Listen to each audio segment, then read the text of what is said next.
Brothers and sisters, welcome to our time of encouragement.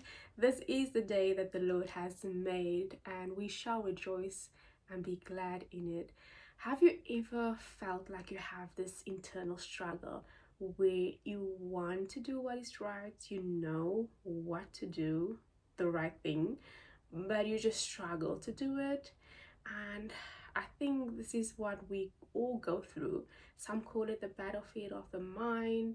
And what it is this sinful nature that we have, this desire, this nature wanting to do wrong and wanting to live in sin that comes in conflict with your desire of wanting to live a life like Christ and wanting to be more like Him and wanting to do the right thing, because the right thing is always the best thing.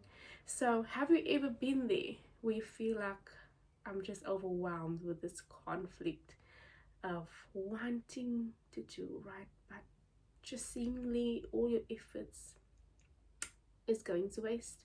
So I want to encourage you, my brother, my sister, to not be so hard on yourself, to not beat yourself up, to not let the devil play with your mind even more with this guilt of failing maybe is eating you up.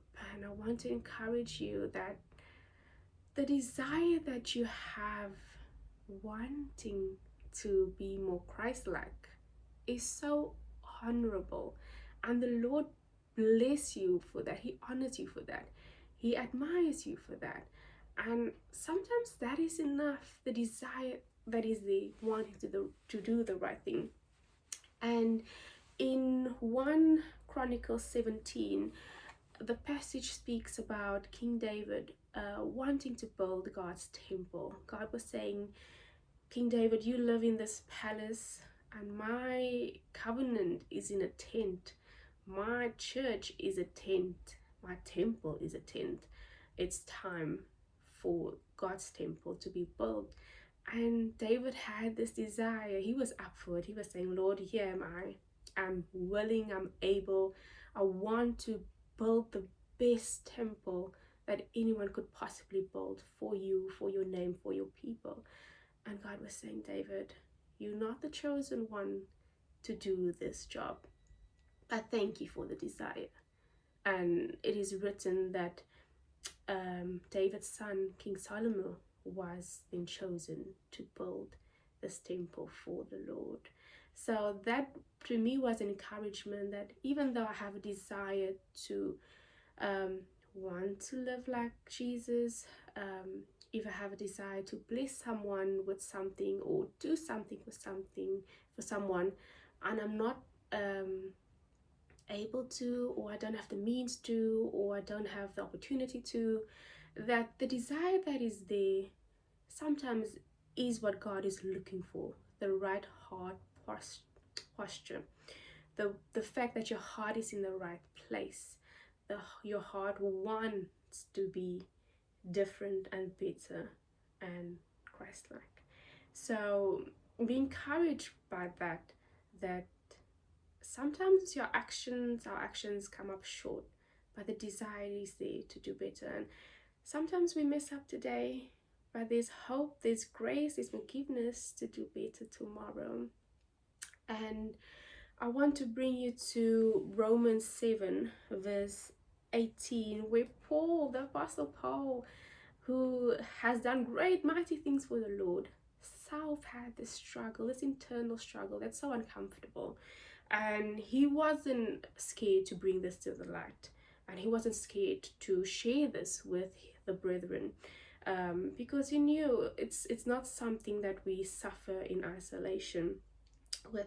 And in verse 18 it says, for I know that in me, that is in my flesh, nothing good dwells, for to will is present with me, but how to perform what is good I do not find. Verse 19, for the good that I will to do, I do not do, but the evil I will not to do, that I practice. Now, if I do what I will not to do, it is no longer I who do it, but sin that dwells in me. The Apostle Paul is clear saying that what I know to do is right, that I don't do, but a thing I know that is not right that I do. And we can find hope and peace in God, and that His grace and His strength even covers this fragile part of us, this part that is so weak. God is saying in Matthew 11 verse 28, come to me if you are struggling, if you are heavy burden, if you are feeling overwhelmed, and we should go to Him. Why? Let's find out. Come to me, all you who labor and are heavy laden, and I will give you rest. Take my yoke upon you and learn from me, for I am gentle and lowly in heart, and you will find rest for your souls. For my yoke is easy and my burden is light. God is saying you don't have to struggle like this on your own. You don't have to fight these battles on your own. You don't have to be perfect enough before you can come to Him. He's saying come as you are. Come as you are struggling with whatever you are struggling in your life, whether it is any addictions, any behavior, any patterns that you just know is not from God and it's not serving your well-being. God is saying, as you are, come to me. I will give you peace and you will learn from me, and together we will figure this out and find our way forward. So my brother, my sister, don't let your mind or the social pressures or your experience or your life, anything, circumstances, keep you from moving closer to God because you think you're not good enough, or you think that I can't step into God's presence with this thing that I'm struggling with. I feel shame, I feel guilt, I feel overwhelmed. God is saying, come to me, I will bless you with my peace, and then we will work on whatever it is together. And I hope God Himself can encourage you to not be so hard on yourself, that the fact that you have this desire to wanting to know Jesus better, wanting to serve Him better, wanting to do better, wanting to live your life according to His standards and His will for your life, that's honorable. And God sees that. God sees your heart. He sees that effort. Doesn't matter how big or how small. He sees that, and He has already blessed you for that, and He loves you regardless. So come to Jesus as you are, and I hope that this journey that you are pursuing, that you're seeking, will be blessed, and that you will be consistent in this desire, wanting to do better for Him each and every day. Be blessed, my brother, my sisters. Until next time.